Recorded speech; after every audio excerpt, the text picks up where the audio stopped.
आइएगा क्या क्या बात हुई है। एक फोटो तक जारी नहीं हुआ है, दोनों अंदर से निकले, चेहरा की खुशी गायब थी। जदयू 24 में नजर नहीं आएंगे, आप लोग नोट कर लीजिए।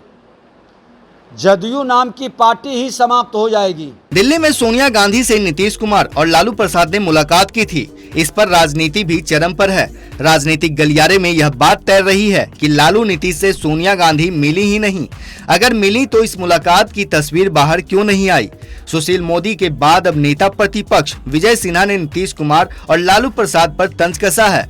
उन्होंने कहा कि जिस तरह मुख्यमंत्री नीतीश कुमार की तरफ उप मुख्यमंत्री तेजस्वी यादव के भ्रष्टाचारी परिवार को बचाने के लिए लोगों के दरवाजे दरवाजे मदद की गुहार लगा रहे हैं, हरियाणा में भी नीतीश कुमार के अलावा किसी का ना पहुंचना इनके मनसा पर पानी फेरता है। अब इन भ्रष्टाचारी परिवार का कोई साथ नहीं देने वाला है। अपनी महत्वाकांक्षा को लेकर नरेंद्र मोदी का विरोध कर रहे हैं। इसमें वो कभी सफल नहीं होने वाले हैं। आइएगा क्या क्या बात हुई है। एक फोटो तक जारी नहीं हुआ है, दोनों अंदर से निकले, चेहरा की खुशी गायब थी।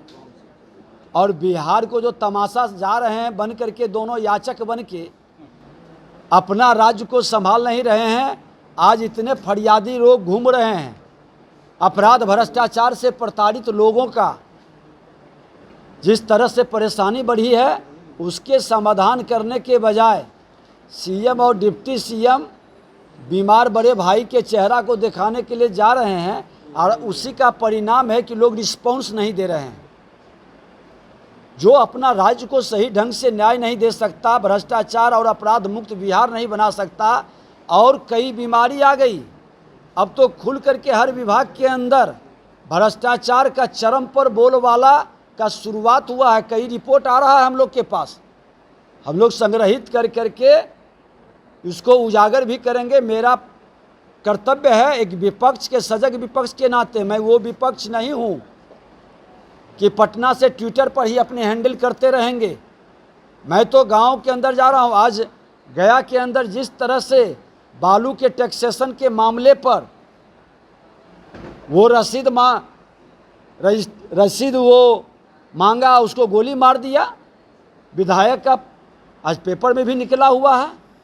इसी तरह की घटना समस्तीपुर के अंदर, छपरा के अंदर रोज करीब लगभग 1 दर्जन बड़ी घटनाएं घट रही है, खास करके हत्या हो रही है। यही सुशासन है क्या? और इस तरह के माहौल से एक वातावरण भय के बताइए, बालू और दारू में जितनी अराजकता है, अब इतना मनोबल बढ़ गया है कि बालू का रसीद मांगेगा तो गोली मार देगा। किसकी हिम्मत है मांगने की दोबारा? अवैध बालू का खनन, और इस तरह से खुल कर करके आज देखिए कि चालान नहीं देने पर, बालू का चालान नहीं देने पर विधायक के प्रतिनिधि गोली मार दिया। सरकार का एक आवाज़ नहीं आएगा। और ऐसे भी बालू और दारू किसके संरक्षण में चल रहा है? आप जिलावार इसका डिटेल निकालिए, पता चलेगा कि आज सत्ता में बैठे लोग ही मैक्सिमम इसके सूत्रधार हैं, इसके संरक्षक हैं, और ये अराजकता की ओर पूर्णतः ले जाने के लिए वातावरण को तैयार कर रहे हैं। अभी बहुत सारे लोग आए हैं जो मुख्यमंत्री के जनता दरबार में आवेदन दिए हैं, वहाँ से पत्र भी गया और पदाधिकारियों के द्वारा उस पर संज्ञान नहीं लिया गया। तो इस तरह के कई विषय आ रहे हैं जो मुख्यमंत्री के निर्देश के बाद भी लोक शिकायत निवारण के आदेश के बाद भी पालन नहीं करना, और नहीं पालन करने पर जैसे कोर्ट का आदेश का अवमानना होता है, तो क्या इस तरह के मंत्री, मुख्यमंत्री, जिलाधिकारी या सक्षम बॉडी के आदेश का पालन नहीं करने पर कार्रवाई की समीक्षा बिहार के अंदर कहीं पर होनी चाहिए, और वो दिखाई पड़नी चाहिए। खाना पूर्ति के लिए व्यवस्था नहीं बननी चाहिए। और आज कहीं न कहीं जब सीएम के यहाँ से लोग लौट के आते हैं तो हताश और निराश हो जाते हैं। कि जब अंतिम मुख्यमंत्री के यहाँ हम पहुँचा दिए और जब वहाँ से भी नहीं सुन रहा है पदाधिकारी, तो कहाँ जाएं। और इसकी समीक्षा उच्च स्तर पर होनी चाहिए। विपक्ष के नाते इस तरह के तमाम आवेदन को हम लोग संकलित कर विभागवार भेजेंगे मुख्यमंत्री जी के यहाँ, और उसके सक्षम बॉडी जो लोक शिकायत निवारण कानून बनाए हैं उसके तहत भी इसकी समाधान होनी चाहिए। आखिर जनता परेशान होकर इसकी शिकायत, जनून शिकायत की समाधान नहीं होगा। भ्रष्ट पदाधिकारियों के द्वारा कहीं न कहीं आर्थिक लाभ उठाकर ऐसे लोगों को न्याय समय पर नहीं देना, ये दुखद और दुर्भाग्यपूर्ण है। हम लोग जन कल्याण संवाद आज कई वर्षों से अपने क्षेत्र में भी कर रहे हैं, लगभग 10, 12, 13 बरस से कर रहे हैं, और कई शिकायत इस तरह की आती है। इसको गंभीरता से लेने की ज़रूरत है और सभी माननीय विधायक अपने क्षेत्र में इस तरह के सरकार के आदेश, सक्षम बॉडी के द्वारा जो दिया गया निर्णय और जिले और प्रखंड के पदाधिकारियों के द्वारा अनुपालन नहीं करना, इसकी समाधान के लिए ज़रूर प्रखंड स्तर पर एक समीक्षा होनी चाहिए, और वो भी बॉडी हम बनाएंगे। हमने इसीलिए विधानसभा के अंदर सभी माननीय विधायक को बैठने के लिए प्रखंड स्तर पर कार्यालय की बात किए थे, जिसको सदन ने सर्वसम्मति से पारित किया था।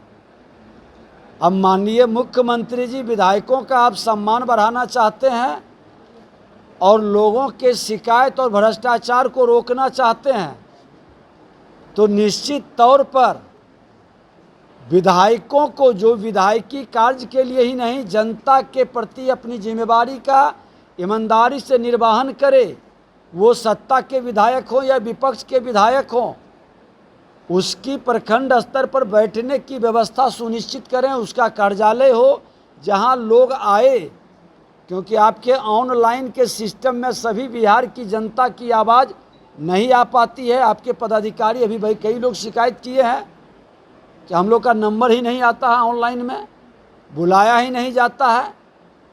जो मुख्यमंत्री के यहाँ से निर्णय हुआ और पत्र जाता है, उसके बाद नहीं एक्शन हुआ, तो फिर इस बात को कोई सुनने वाला नहीं है।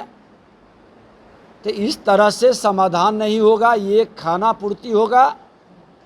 लोगों को सिर्फ आईवास करने का ये खेल बंद होनी चाहिए। जनता दरबार एक्चुअल में खुल करके लोग आएँ, अपनी बात को बताएं, जो नियम के तहत हो और नियम के अनुसार पालन नहीं हुआ है उस पर एक्शन हो और दिखाई पड़े। प्रेस मीडिया के माध्यम से बताएं कितने पदाधिकारी ने अनुपालन नहीं किया तो हमने कार्रवाई किया। इतने भ्रष्ट पदाधिकारी, जनून मामला को लंबे समय तक लटका के रखा तो आपने एक्शन लिया। आज विभाग के अंदर कई आज शिक्षक बहाली से जुड़े हुए लोग भी आए, ड्राइवर की बहाली का मामला भी आया। जनून शिकायत रहने के बाद भी उच्च स्तर पर इसका शिकायत का सुनवाई नहीं होना, इस पर एक्शन नहीं लेना, ये दुखद और दुर्भाग्यपूर्ण है। और भ्रष्टाचार मुक्त बिहार बनाने का सिर्फ नारा से नहीं, जीरो टॉलरेंस भ्रष्टाचार पर, ये जीरो टॉलरेंस कहीं न कहीं आपके प्रखंड से लेकर के जिला तक, अनुमंडल तक, हर जगह उजागर होगा कि आपका जीरो टॉलरेंस क्या है, भ्रष्टाचार कितने चरम पर हैं। हमने तो शासन में रहते हुए भी इस विषय को रखा था सदन के अंदर कि प्रशासनिक अराजकता को आप रोकें। प्रशासनिक अराजकता चरम पर पहुंची है, ब्लॉक से लेकर जिला तक, और अगर जो इस पर नहीं रोक पाएंगे तो फिर जनता मालिक है, वो ऐसी जवाब देगी कि फिर आप कहीं के लायक नहीं रहेंगे। गृह मंत्री के बयान को ललन बाबू जिस तरह से परोस रहे हैं, शर्म लगनी चाहिए। कि गृह मंत्री जी ने पैसा भेजा, आपने जमीन का अधिग्रहण नहीं किया। और वो एक प्रोजेक्ट नहीं है, पटना से लेकर के दर्जनों प्रोजेक्ट है। राज्य सरकार अपनी खामी को छुपा करके भरमाने का और बचाने का प्रयास करता है। आज गृह मंत्री जी ने जो काम किए हैं और देश के प्रधानमंत्री जी, पूरा देश नमन करता है। कश्मीर से लेकर कन्याकुमारी तक जितने बड़े बड़े समस्याओं का समाधान किया है। और सतर्कता अभियान किस चीज़ का? सतर्कता अभियान अपराधियों से, भ्रष्टाचारियों को सतर्क कर रहे हैं। अपराध बढ़ रहा है, भ्रष्टाचार बढ़ रहा है, क्या उसके लिए आप सतर्कता अभियान निकालते? पुलिस प्रशासन के अंदर जिस तरह से भ्रष्टाचार चरम पर है, तो ये सब काम नहीं करेंगे। वो सतर्कता अभियान नहीं है, वो भ्रष्टाचार अभियान का बचाव का एक माध्यम बनाने जा रहे हैं। तेजस्वी यादव जी सौभाग्यशाली हैं, जमीन पर तो कभी जा नहीं सके। समीक्षा जमीन पर जाके करते। आज स्वास्थ्य विभाग की जो स्थिति है और जो वातावरण बन रहा है, ये परिवर्तन थोड़ा दिखाते ना। जो पहले से चल भी रहा था वो भी लचर व्यवस्था बनने जा रही है। लोगों का मानसिकता बदल रहा है। अभी आपने देखा ना कि एक गार्ड सुई दे रहा है, नर्स के बदले, डॉक्टर के बदले गार्ड सुई दे रहा है। और आप ही लोग तो चलाए हैं। जो अपनी व्यवस्था नहीं संभाल सकते हैं वो तुलना वहाँ कर रहे हैं जहाँ से देश संभाल रहा है, देश का नाम और देश का विश्वास बढ़ रहा है। सिर्फ खबर दिखाना देशवा न्यूज का मकसद नहीं। देशवा न्यूज की कोशिश है कि समाज की सूरत बदलनी चाहिए। देशवा न्यूज पर वीडियो देखने के लिए लाइक करें, सब्सक्राइब करें, साथ ही बेल आइकन दबाना न भूलें।